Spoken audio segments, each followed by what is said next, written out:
আসসালামু আলাইকুম। কেমন আছেন আপনারা সবাই? ভালো আছেন? হ্যাঁ, আমরা আসছি সমাজগড়ি ফাউন্ডেশন থেকে। আপনারা সমাজগড়ি ফাউন্ডেশন চেনেন? হ্যাঁ, সমাজগড়ি ফাউন্ডেশন এখানে আপনাদের এই সমাজগড়ি ফাউন্ডেশনটা মূলত এখানে মানুষের কল্যাণের জন্য হয়েছে। এখানকার এই বগদাবুড়ি ইউনিয়নের মানুষের কল্যাণের জন্য এই প্রতিষ্ঠানটা করা হয়েছে। তো এই প্রতিষ্ঠানটা থেকে 4 ধরনের কাজ করা হয়। এটা হচ্ছে মানুষের আর্থিক উন্নয়ন, এটা হচ্ছে মানুষের সামাজিক উন্নয়ন, আর এটা হচ্ছে মানুষের স্বাস্থ্য, যে আমরা স্বাস্থ্য নিয়ে কাজ করি, আর এটা হচ্ছে শিক্ষা নিয়ে কাজ করি। মূলত এই 4 ধরনের কাজ এখানে হয়: মানুষের আর্থিক উন্নয়ন, স্বাস্থ্য, শিক্ষা এবং সামাজিক উন্নয়ন। তো সামাজিক উন্নয়নের এই যে আজকে আমরা যে উঠান বৈঠকটা করতেছি, এটা একটা সামাজিক উন্নয়নের একটা অংশ। এই কাজটা একটা সামাজিক উন্নয়নের একটা অংশ।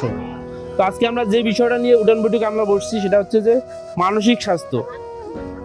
আমরা কি কথা কখনো শুনছি যে মানসিক স্বাস্থ্য কি? আচ্ছা, আমরা কি বলতে পারি স্বাস্থ্য কি?